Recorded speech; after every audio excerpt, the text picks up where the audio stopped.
What if the hardest part of a chronic illness is not having these extreme symptoms, but something far more difficult, something that nobody talks about or everyone underestimates it, and it's the loss of who you were? Let's talk about the dark night of the soul. And when this happened to me, when my chronic illness started back in 2015, life took away the very thing that I identified with: my endless energy. From one day to the next, I could no longer do anything. And if life would have taken something else away, like a relationship or a job or my house, for example, it would have been very hard, of course, and I would have to grieve that. But instead, it took away the very thing that also avoided me from getting these things back, because it meant that I lost everything. And if you have lost a partner in the past, mourning a relationship can be very hard. They say that the grief will take more or less 1 month for every year that you had a relationship. And then after that, you can get another relationship after you've completed the grief period. But with losing yourself, the relationship that you had with yourself is just much longer. There was a huge buildup, and it was everything that you are, from your way of speaking to your thoughts to your quirkiness. It was to complete everything. And exactly that is being taken away. So when losing a relationship is already very hard, imagine the grief that you have of losing yourself. And on top of that, you also lose everything else. You are no longer the person that you want to be.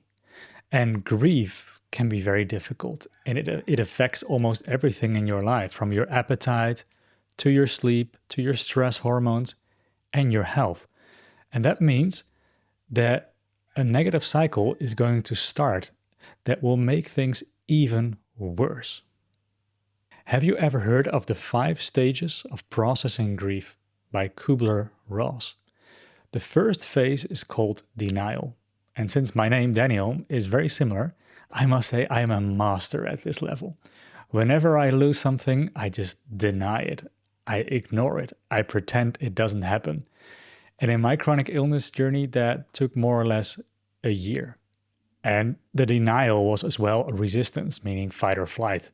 So gradually, I was getting worse and worse just by being in that state, by pretending that everything was okay. Then the next phase is anger. I started becoming angry at everything and at everyone. How dare you continue your life when I can't? How dare you judge me? There was a lot of buildup of anger inside of me.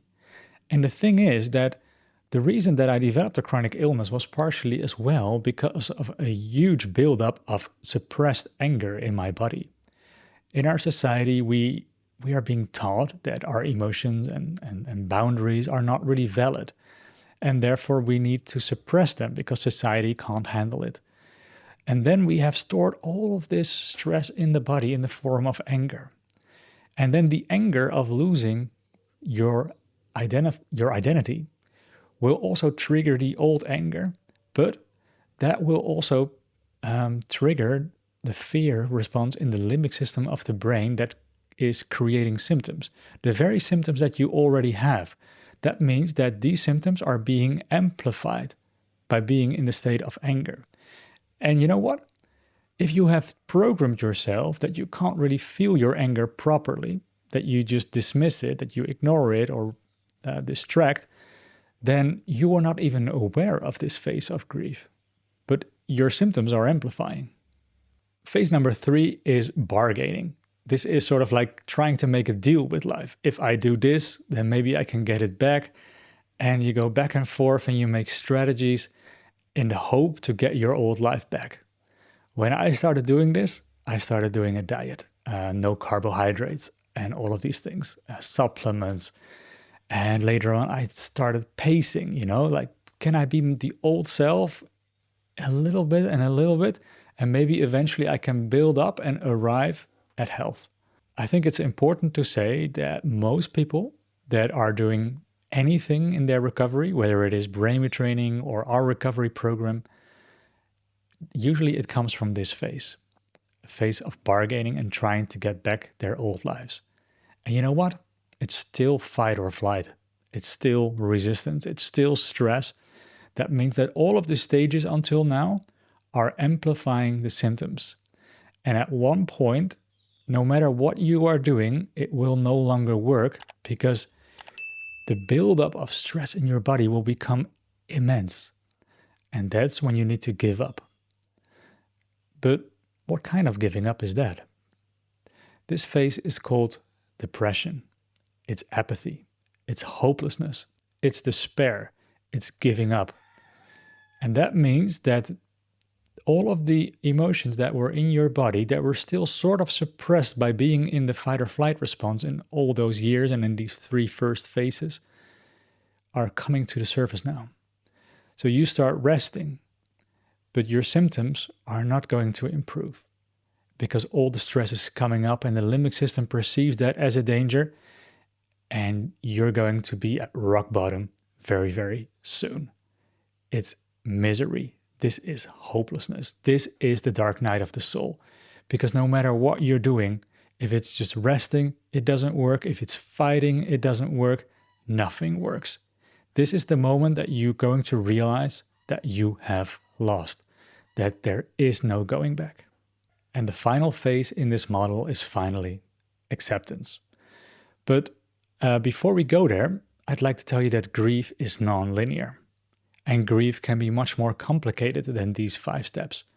Maybe you're going to be all over the place. Maybe today you're in acceptance and tomorrow you're back in denial. And maybe there are other phases as well, like being extremely afraid or trying to cope with everything as best as possible. And that can make grief very, very difficult.